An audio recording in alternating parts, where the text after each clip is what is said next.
We need to be cautiously moving forward, embracing the idea of AI, because it's not going away. Our society moves with the advancement of technology, regardless of how you define that term technology. And we have to understand and grasp it. We have to use it as a tool in our classroom, as well as figure out how we educate our students to use it in the workforce. We have to prepare them to be the future of this country. It's important to be part of a union because you have to have a voice. Welcome to Union Talk. I'm Randi Weingarten. Welcome to Union Talk for what I hope will be another amazing episode with two amazing guests talking about an amazing educational experience we all had. Yes, I know I used the word amazing 3 times in one sentence, but that's how I feel today about how we try to harness both the potential and fight the perils of artificial intelligence. And so that's what this whole Union Talk is about today. And I'm with 2 fantastic leaders. I'm going to introduce them first, and then I'm going to talk about AI. 2 fantastic AFT vice presidents who are fantastic state leaders in their own right. Melissa Cropper, who is the president of our Ohio State organization, and Jeff Freitas, who is the president of our California State organization. And one is called CFT, the California Federation of Teachers, and the other is called OFT, the Ohio Federation of Teachers. And Jeff was a secondary math teacher and high school basketball coach. I guess Tim Walsh was a football coach, Jeff, and you were a basketball coach.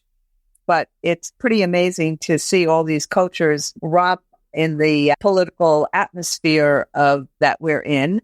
And from being a secondary math teacher and a high school coach, he became the president of his local and then the secretary treasurer of the state federation, and now is the secretary treasurer of the California Labor Federation, as well as being the president of the California Federation and amazing career tech teacher and on the California Governor's Career Tech Advisory Committee. Now, that's going to be important to remember about these 2 individuals.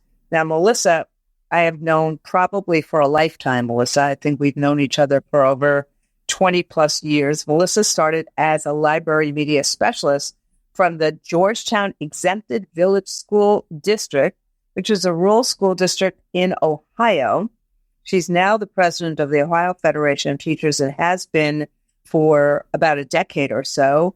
And what is happening is that Ohio is growing.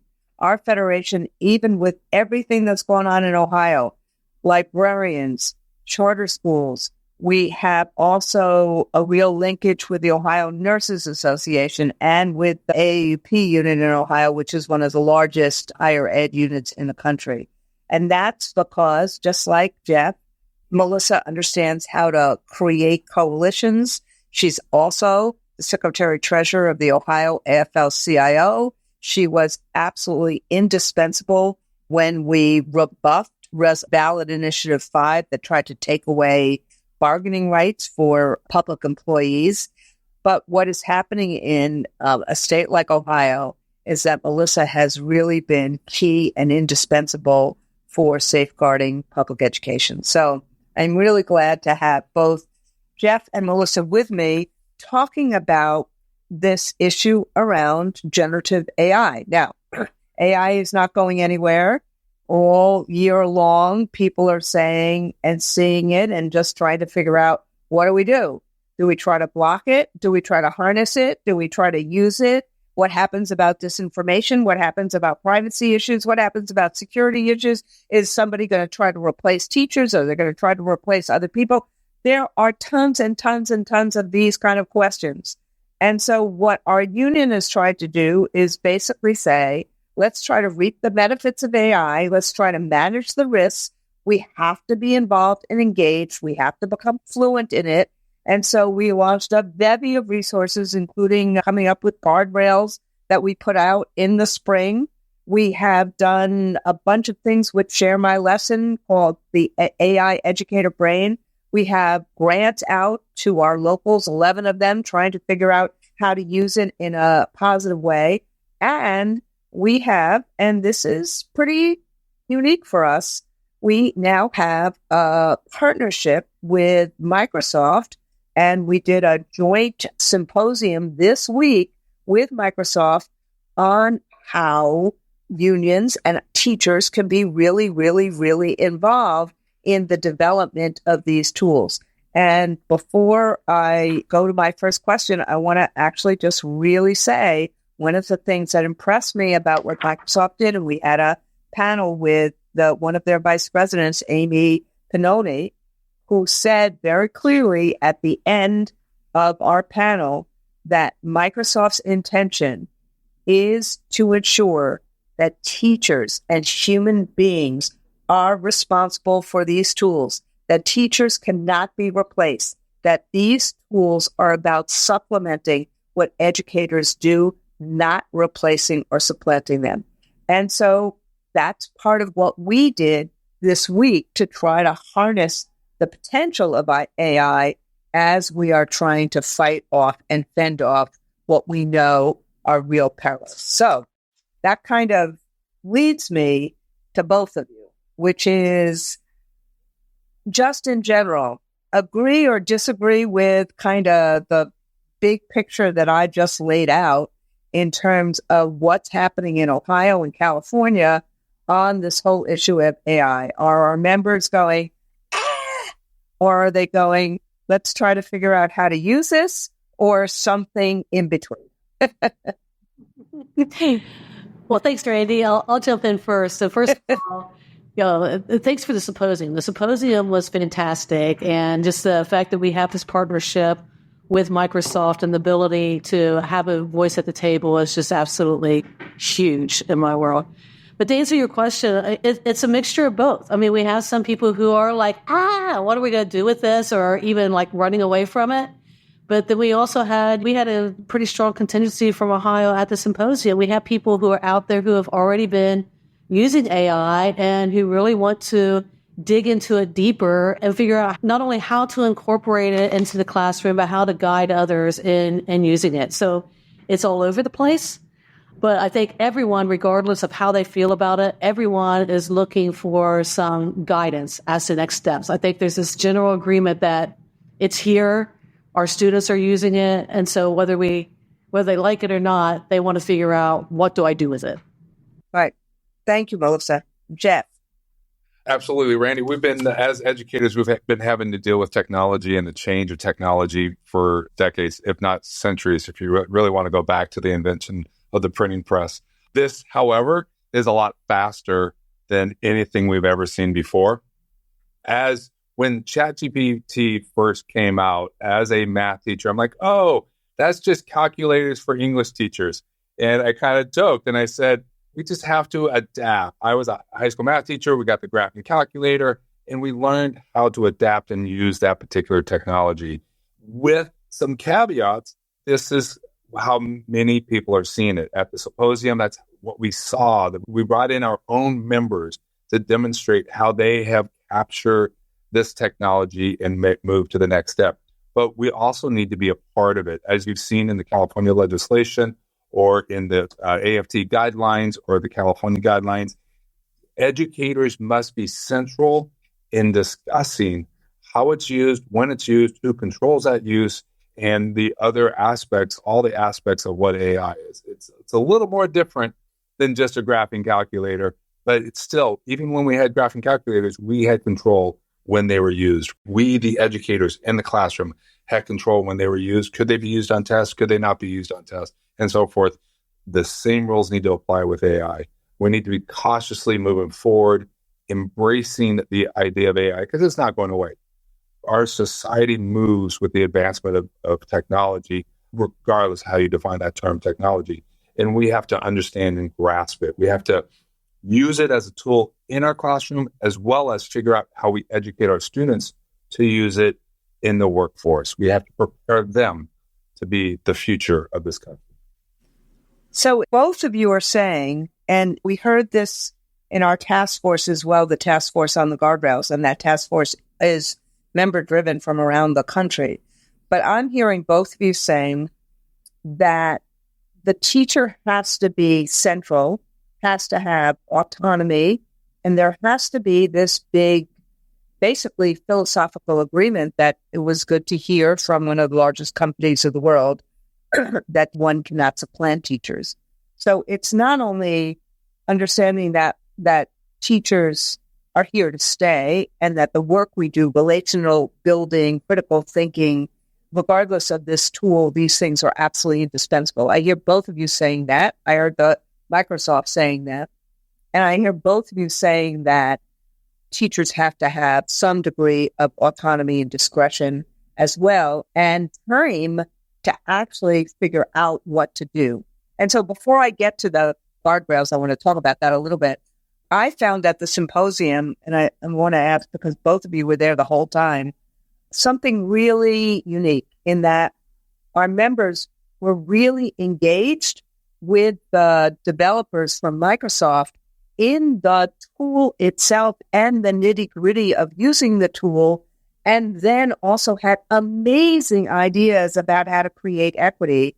And so I saw that engagement with our membership, and I just wanted to hear what you thought about it. And some of our members came up to me afterwards and said, this was the best professional development they had ever had. So, I mean, I kind of expect people saying to the president of the union after we've paid for the PD, oh, it was good. They probably wouldn't say it wasn't good. But I was impressed about that level of gratitude and of learning.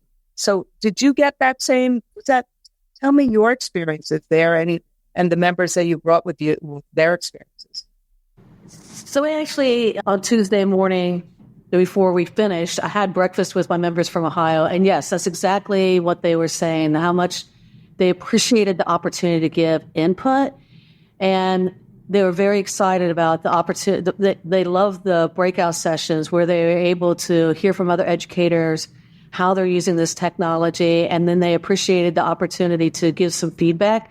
And they were, like you said, very, very good professional development and something that they want to see more of. They would like to develop cohorts of people across the country where they're able to continue sharing these types of ideas. So they're very, very appreciative of being able to be there and engage in this way, not only to engage with other members, but to actually engage with Microsoft and feel like they actually had a true voice in this development. So what you said is exactly what I was hearing from the people that we had there. Right. Now it's just a matter of thinking about how do we expand this opportunity to more people. Exactly. I would agree with the same thing. I would say that there is a small percentage that was at the meeting, as well as there'll be a small percentage of our members who say that we need to put this back in the box because they're very leery of some of the things. And we'll get into the guardrails and the guidance. 90% of the people over there were excited. They enjoyed the conversations. The breakouts were so well received because they were having not quite one-on-one, but small group discussions to talk about what they could actually do. Like Melissa walked away, like, how can we at the state level, if not at the national level, have more PD, having members training members? Because that's what it was. It was so great to see that. And almost every single one of them really appreciated that.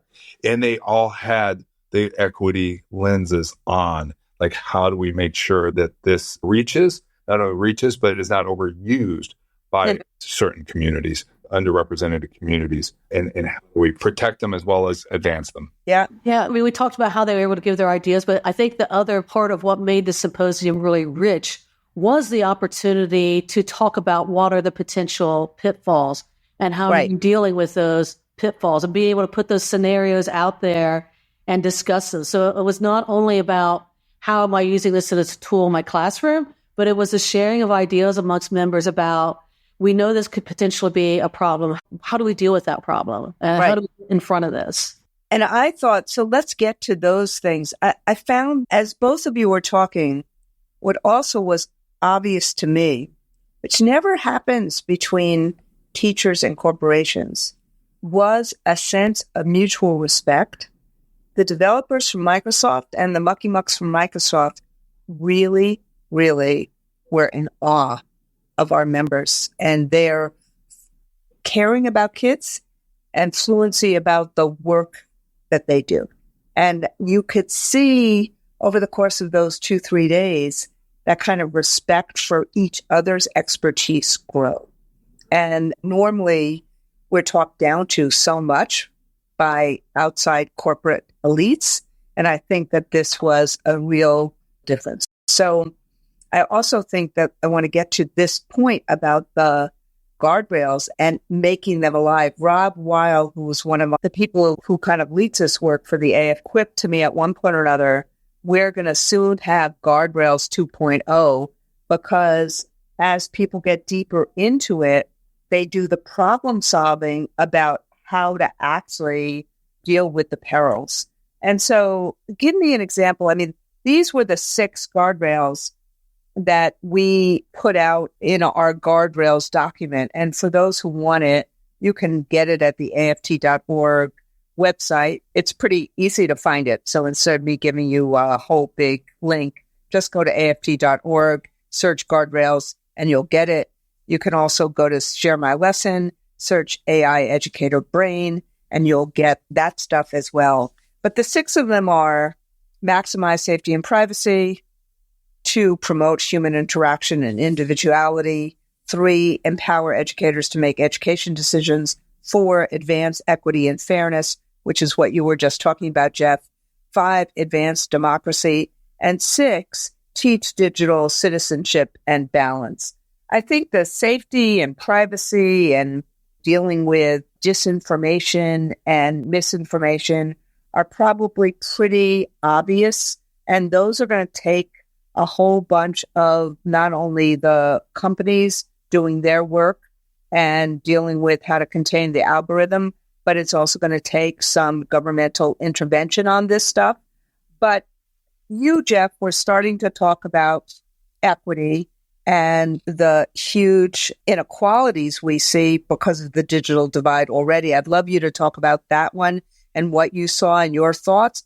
And Melissa, I'd love you to talk about the issue that you raised during the symposium itself and something that you are uniquely suited to as a librarian and media specialist. This whole issue of how do we teach media literacy? How do we teach fluency on this? What resources do we need so that you don't have to be Jeff Freitas, math, tech maven to actually be able to navigate through this? So Jeff, first on equity, and then Melissa on fluency and media literacy. Absolutely. First, as we saw during COVID in the Zooming years, equity is underrepresented communities had less Wi-Fi internet connectivity. They had less technology at home. They had less access to the technology that other students, more wealthier students, were able to access during this period of time. And we need to make sure that the access to what we're providing for students is for everybody. So that's one of the equity parts of it. And the fairness parts of it is to make sure that the resources are available for all students. And there are many ways that you could address this and attack this, providing the resources as well as making sure that every home that has a student in it has access to the internet and high bandwidth access. The other part of it is being careful that we don't oversubscribe a particular community or student population because it's easier to teach them in a certain way. And I have seen that with technology in the past. We've replaced thoughtful enhancement with technology with just replacement with technology. And we need to make sure that they don't overdo that. When we look at it, I've seen it with special ed placement on students. You've seen it with rote memorization for students that haven't achieved a certain level and trying to get up to a certain level, shortchanging and reducing the curriculum. We need to make sure that this technology doesn't do that to the underrepresented students as well. So there's 2 aspects to it, the access as well as not overusing and making sure that it's equitable throughout all the student communities. Thank you, Jess. Melissa. Yeah, so as you mentioned, I was a library media specialist for the first part of my career. And unfortunately, that's a position that we've seen disappearing in a lot of our districts. And as a library media specialist, what we have always done is teach information literacy. So I was really happy with the panel that I was moderating, that Emma Gray, the product manager for Microsoft Education, brought up information literacy skills. Because media skills, information literacy skills, again, are not new things. They're skills that we've needed for a long time. It just used to be that we were evaluating books, or we were evaluating magazines, news articles, newspapers. Now we just have so much information coming at us so much quicker. And with AI, we have artificial intelligence bringing all these resources together and giving them to us very quickly. So it's more important than ever that we are teaching our students, as well as ourselves, as consumers of information ourselves, as adults and teachers. It's more important than ever that we understand what it means to evaluate a resource, to know where information is coming from, to know who's funding that information, to know what their biases might be, and to be able to evaluate that. We're fortunate, again, that AFT has provided us with access to NewsGuard. And I'm always embarrassed to admit this, but even though NewsGuard has been available to us for a while, I had not really taken advantage of it. But after this symposium, I did download it on my computer. And it's an incredible tool for when we're given a piece of information to be able to have a neutral source look at that site and evaluate upon 9 criteria on whether it is information that can be reliable or not. So those are the that's a tool that we can use. But that's an example of the kind of resources that we need and the type of skills that we could be teaching. So again, when we talk about these information skills, to me, it goes back to what kind of assignments are we creating and how are we incorporating information/media skills into those assignments? So knowing that students have easy access to information, how do we readjust our assignments to include those critical thinking skills of evaluating information as part of that assignment so that we're building that fluency with students? They understand that when they're getting information that they need to look at it deeply and figure out where it's coming from, who's behind it, and what the biases that might be that are inherent. It's hearing both of you talk. You kind of want the powers that be who are going to redesign assessments and accountability to actually hear what you both said.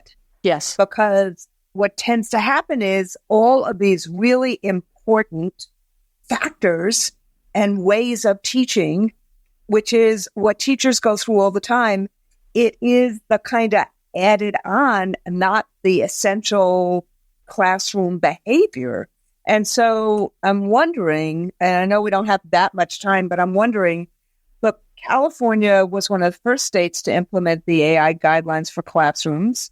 I suspect that what you just said, Jeff, and some of what Melissa just said probably was not part of what happened in California. So what's in those guidelines and what isn't that we should be trying to get in there? And also, Melissa, your state rolled out an AI for classrooms toolkit as well. And the same issue, what's in there and what isn't in there? And can you evaluate it better now after we've just been through a bunch of this training than maybe 6 months ago? So Jeff, you first about California law, then Melissa. And then the last thing I'm going to ask is, if we had a magic wand, what would we want to do right now? It's my last question. So to quickly talk about California, it was adopted in September 2023. They did include Teach AI, which was a part of the symposium this last weekend, which was great, but they did not include practitioners or anybody from either our organization or the other organization that represents educators in California. So I think they missed there. That is a miss in terms of releasing that guidance. What's in the guidance, or we have 6 categories. They have 4 somewhat comparable categories, so it does align with what AFT put out. They kind of narrowed it down to understanding and impact. I categorize our 6 pillars from AFT between in the classroom and outside the classroom. What are the effects inside the classroom as well as what are outside the classroom? However, there is a bill right now on the last stages, SB 1288, in our legislature that is making the CDE or the state superintendent create a task force that a majority of that committee must be practitioners, educators, teachers, and paraprofessionals must be a majority of that to delve into deeper the guidance that I already put out, as well as further guidance to continue forward. So that is something that we're supporting and moving. We're making sure that the direction of that committee focuses on the pluses and minuses, the opportunities and the prevention for harms. And we're excited to have that get passed, signed, and having that discussion as well. So there was an initial guidance, and there's another opportunity to revisit that. And we should be continuing to revisit that because this is going to be changing very quickly. Great. And you, Melissa? Yeah, so Ohio also put out some guidelines last spring or so. And again, we found out about them after the fact, and they have not necessarily been widely used or widely distributed at this point in time. After the fact, they have since gone back and put together a coalition after the guidelines are out to take. We're all shaking our heads because there's a lot of after the fact stuff. But now go back and put together this coalition to think more broadly about it. The thing was, Lieutenant Governor Houston was very clear, saying basically, I think he was trying to beat everybody else and try to be the leader in AI. And in doing so, he rushed it and didn't include people. So now he's put together this coalition that's been working on some pieces that includes industry recommendations, instructional recommendations, and operational recommendations. So they're including the administrative groups, the teachers' unions and other teachers' groups, and some industry partners in this. They're still going to come out with some guidelines that are not going to be complete, in my opinion. There's still going to be questions around ethical use, around misinformation, all those pieces, because it's still not getting to the level really of classroom application and still doesn't have enough voices around the table. But I'm hoping that it's an ongoing coalition where we can continue to address issues and continue to refine the guidance in a way that's more practical to people. I missed the last meeting we had, because I was at the symposium, but I made sure they all knew that I was at a symposium with Microsoft, who has doubled down on including teacher voice in these pieces. So I'm looking forward to going back and sharing all this information with them. Right. So now here's the magic wand question. I was going to ask the cell phone question in classrooms, but here's the magic wand question. If we had some fairy dust, or if we had a magic wand, what would we be doing this September in terms of our states with respect to AI? What would we be doing? I think if we could sprinkle it and get it done, the biggest thing is the time to allow educators to be trained and look into it. There's so much on our plates. We have literacy that we have to look into, we have to train. There's AI now that we have to consider. There's new curriculum that the state of California is adopting. There's financial literacy, ethnic studies, all these things that is dividing all of our time. And there's so little time because, as you know, we're with students 90% of our day, as opposed to other countries where we are actually professionally working with each other to learn all these things. So if there were a magic wand to being able to create that time during the working day to be able to learn about AI and to provide that professional development and to work with each other to develop the curriculum and the resources and the skills to be able to use it.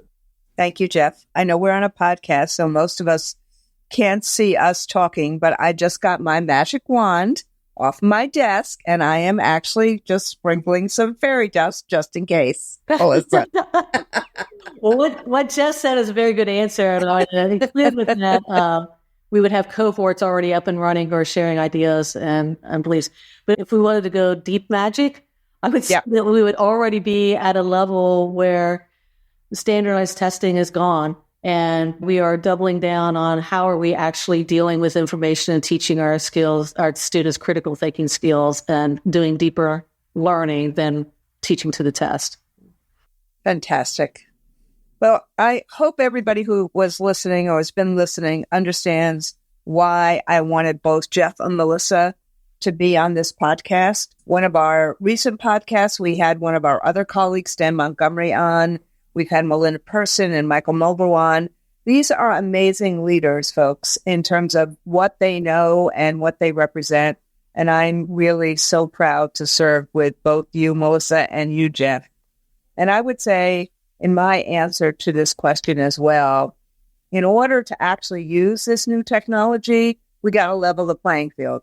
We got to make sure that kids have both the tools and the time, and that teachers have the tools, the time, and the trust to be able to actually be fluent and be the ones who are actually driving the way in which we use this. We understand what has happened in the past with social media and with other technology.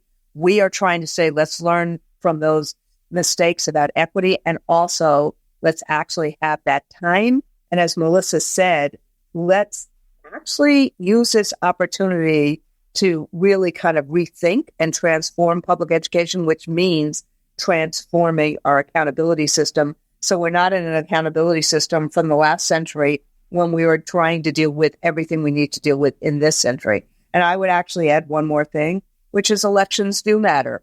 And the things that we need from government, like to protect for privacy, protect for security, to actually make sure that we protect against disinformation and deep fakes and cheap fakes, and to protect from the algorithm becoming what rules us instead of human beings doing. That's where government is important, just like it has been in any and every industrial revolution. And so if I had a magic wand, I want a government like what Joe Biden has tried to do to actually move this through the Congress and move regulation that actually really works to protect Americans, so that we don't have to go to NewsGuard to actually figure out what is an accurate or not an accurate piece of news, and that we can actually draw our own opinions, but we actually have facts equal facts. So I want to say to both of you, thank you so much for being engaged and involved as we deal with this new frontier. Thank you, Melissa, and thank you, Jeff, and to everyone who is listening to this episode of Union Talk. We will be doing more and more and more in terms of AI over the course of the next several months. Thank you, everybody, and thank you to our listeners. Thank you.